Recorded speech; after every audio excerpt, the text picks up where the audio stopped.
بسم اللہ الرحمن الرحیم۔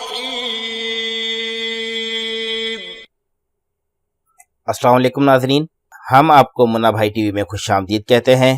ناظرین، آج ہم بات کریں گے ایک ایسی تاریخی کار کے بارے میں جس کار میں جو بھی سوار ہوا وہ کسی نہ کسی خونی حادثے کا شکار ہوا، یعنی اس کار کو خریدنے والا اور اس میں سفر کرنے والا ہر شخص کسی نہ کسی ناگہانی حادثے کا شکار ہو کر یا تو موت کی وادی میں چلا گیا یا پھر زندگی بھر کے لیے اپاہج ہو گیا۔ اور تو اور ناظرین، یہ وہی کار ہے جو کہ فرسٹ ورلڈ وار یعنی جنگ عظیم اول کی وجہ بنی۔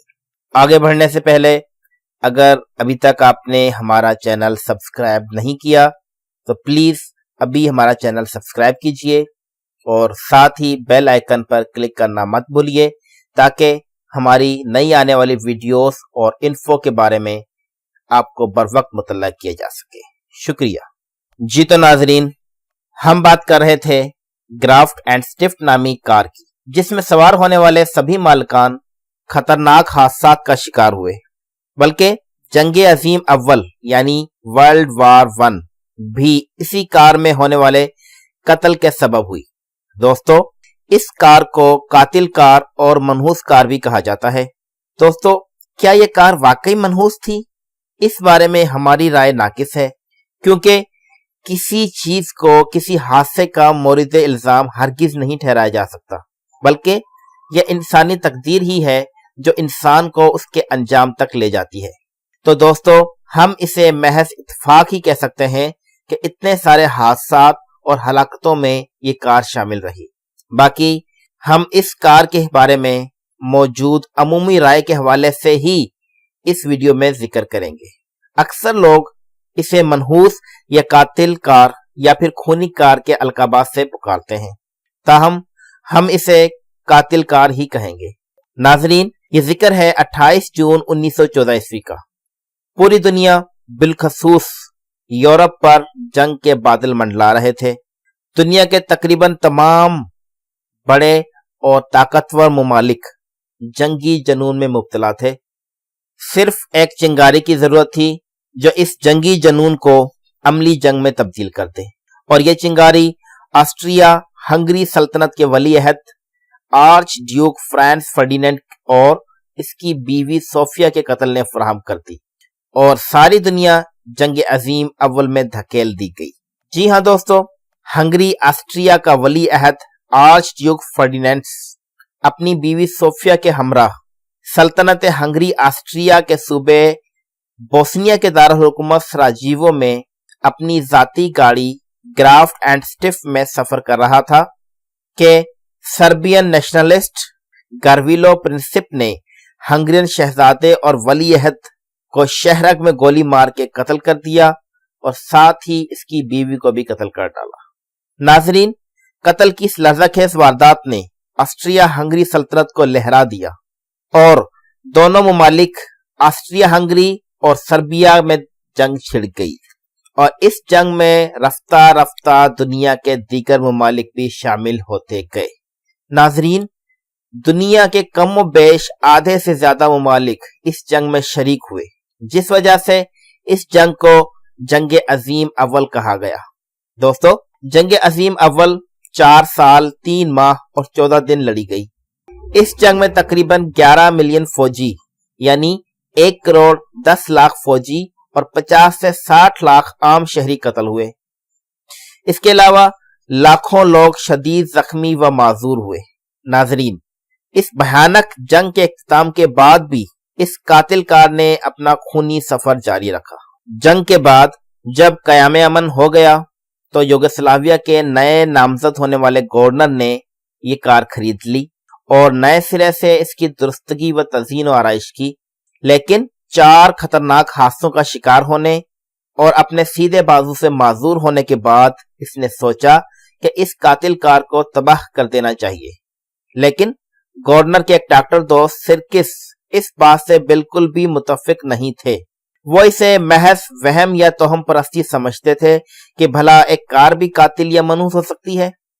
ڈاکٹر سرکس صاحب نے یہ گاڑی خرید لی اور 6 ماہ تک بخوشی چلاتے رہے، تا وقتیہ کے ڈاکٹر سرکس ہائی وے پر اپنی ہی گاڑی تلے کچلے ہوئے پائے گئے۔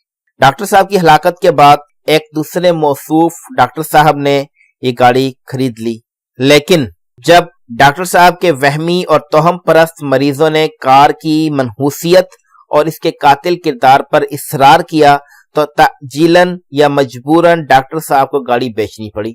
نیا مالک ایک سوئٹزرلینڈ سے تعلق رکھنے والا کار ریسر تھا، لیکن ڈولمٹس میں ہونے والی ایک روڈ ریس کے دوران کار نے اسے ایک پتھر سے بنی دیوار پر پٹخ دیا اور وہ گردن کی ہڈی ٹوٹنے سے ہلاک ہو گیا۔ دوستو، اس قاتل کار کی خونی پیاس یہیں ختم نہیں ہوئی۔ کار ریسر کی موت کے بعد ایک خوشحال کسان نے یہ گاڑی خرید لی۔ ایک روز وہ کسان کھیتوں سے مارکیٹ جا رہا تھا کہ گاڑی میں فنی خرابی ہو گئی۔ ایک دوسرے کسان نے اس قاتل کار کو اپنی گاڑی سے ٹو کر لیا تاکہ اسے ورکشاپ پہنچایا جا سکے، لیکن تیزی سے آتی ہوئی گاڑی نے دونوں گاڑیوں کے درمیان میں بھیانک ٹکر مار دی۔ ٹکر اتنی خطرناک تھی کہ دونوں گاڑیاں اپنے سواروں سمیت لڑکتی ہوئی روڈ سے نیچے جا گری اور دونوں کسان موقع پر ہی ہلاک ہو گئے۔ دوستو، اس بھیانک حادثے کے بعد تیبر ہرشفیلڈ نامی شخص نے یہ گاڑی خرید لی۔ تیبر ہرشفیلڈ نے سوچا چونکہ گاڑی پرانی ہو چکی ہے اور اسے رنگ و روغن کی ضرورت ہے، لہٰذا اس نے گاڑی کو خوشنما نیلا شیڈڈ رنگ کروایا اور اپنے 5 دوستوں کو دعوت دی کہ وہ اس کے ساتھ شادی کی دعوت میں شریک ہونے کے لیے ہمراہ جائیں، لیکن ان میں سے صرف 4 دوست ہی راضی ہوئے۔ دوستو، 5 دوست اکٹھے اس قاتل کار میں سوار ہو کر شادی کی دعوت کو روانہ ہوئے، لیکن راستے میں کار سامنے سے آنے والی گاڑی سے ٹکرا گئی۔ اس خطرناک حادثے میں 5 دوست موقع پر ہی ہلاک ہو گئے۔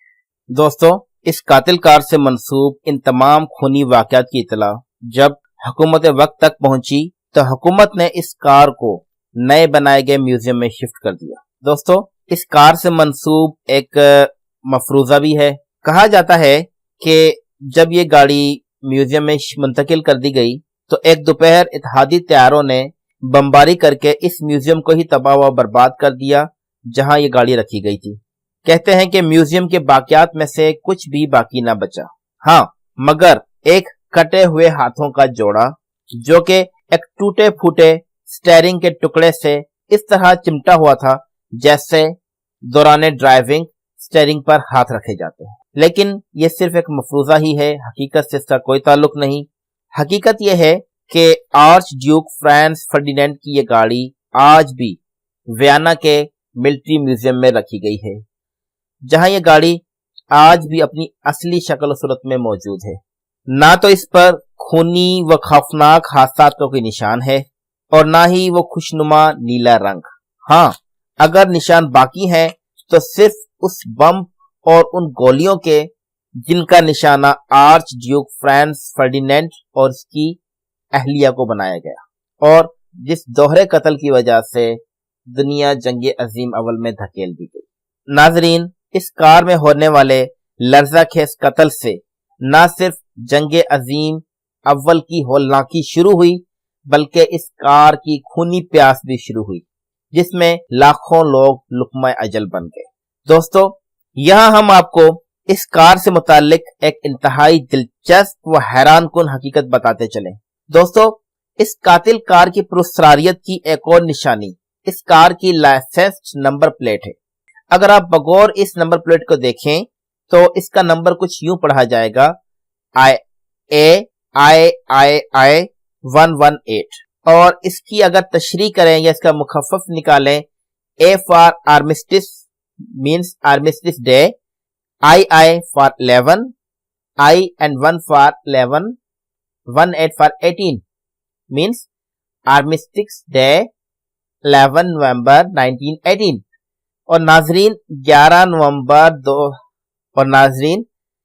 نومبر 1918 یہ وہی دن ہے جب جنگ عظیم اول کا اختتام ہوا اور دنیا میں قیام امن ہوا۔ دوستو، آرچ ڈیوک فرانس فرڈینینڈ کی وہ قاتل کار اپنے اندر